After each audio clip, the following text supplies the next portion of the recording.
আগরতলা পৌর নিগমের 16 নম্বর ওয়ার্ড অন্তর্গত রামনগর 1 নম্বর রাস্তায় আমাদের 1, 2, 3 সমস্ত শহরেই কাজ চলছে। বিশেষ করে এই রামনগর 1, 2 এবং 3 কভার ড্রেনের কাজ শুরু হয়েছে। তো হচ্ছে রামনগর 1 নম্বর আমাদের বিশিষ্ট আইনজীবী আমাদের রাজ্যে সঞ্জীব চক্রবর্তী বাড়ির সঞ্জীবতী একটা বড় কাজ ছিল। যারা কাজ করছিলেন তাদের অসতর্কতার কারণে এই গাছটা কাজ করার সময় সবটা গাছই পড়ে যায় মাঠের বাড়িতে। তার ফলে ইলেকট্রিক লাইনও সব তার ফিরে যায়, মানে বড় ধরনের দুর্ঘটনা হওয়ার সম্ভাবনা ছিল।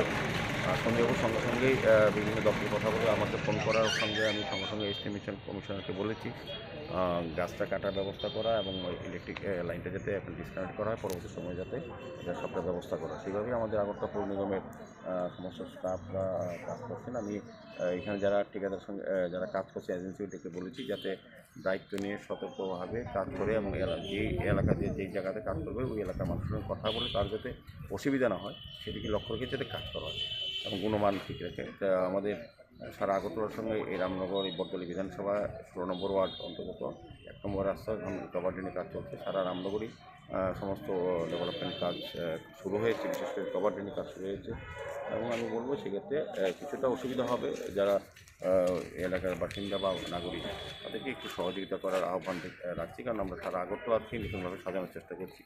আন্ডারগ্রাউন্ড কেবল লাইন হবে, কভার ড্রেন হচ্ছে, নিকাশি ব্যবস্থা, আলোর ব্যবস্থা, সমস্ত ব্যবস্থা করা হচ্ছে। সে কারণে একটু অসুবিধা হবে।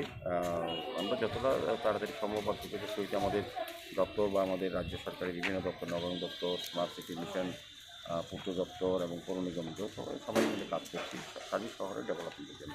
তো রামনগর 1 নম্বর এসছে, আমি নিজেও চলে এসেছি। সন্দীপবাবু আমাকে ফোন করেছেন, জানিয়েছেন, আমি এজেন্সির সঙ্গে কথা বলেছি, আমার দপ্তরকে নির্দেশ দেওয়া হয়েছে এবং কাজেভাবে যখনই যে কাজটা হবে যা এজেন্সিকে দায়িত্ব নিতে হবে, পাশাপাশি এলাকা যার বাড়ির সামনে ড্রেনটা হচ্ছে তার সঙ্গে কথা বলতে হবে এবং প্রয়োজনীয় সময় সমস্ত ডিপার্টমেন্টকে কনফার্ম করতে হবে, কারণ জলের লাইন কেটে যাচ্ছে, গ্যাসের লাইন কেটে যাচ্ছে, যাতে এই অসুবিধা না হয় সেজন্য আমি বলেছি যে কাজ করার আগে যাতে এজেন্সি অ্যাটলিস্ট ওই ডিপার্টমেন্টগুলির সঙ্গে কথা বলে কাজ শুরু করে।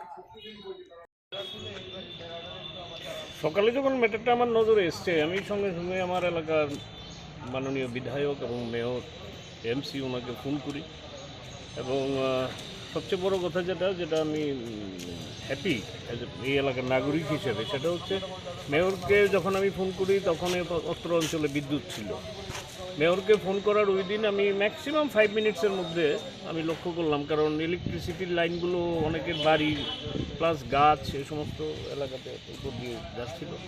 তো লাইনটা ডিসকানেক্ট হয়, কিছুক্ষণের মধ্যেই দেখি আগরতলা পৌর পরিষদের লোকজন আসে, এখন কাজ চলছে।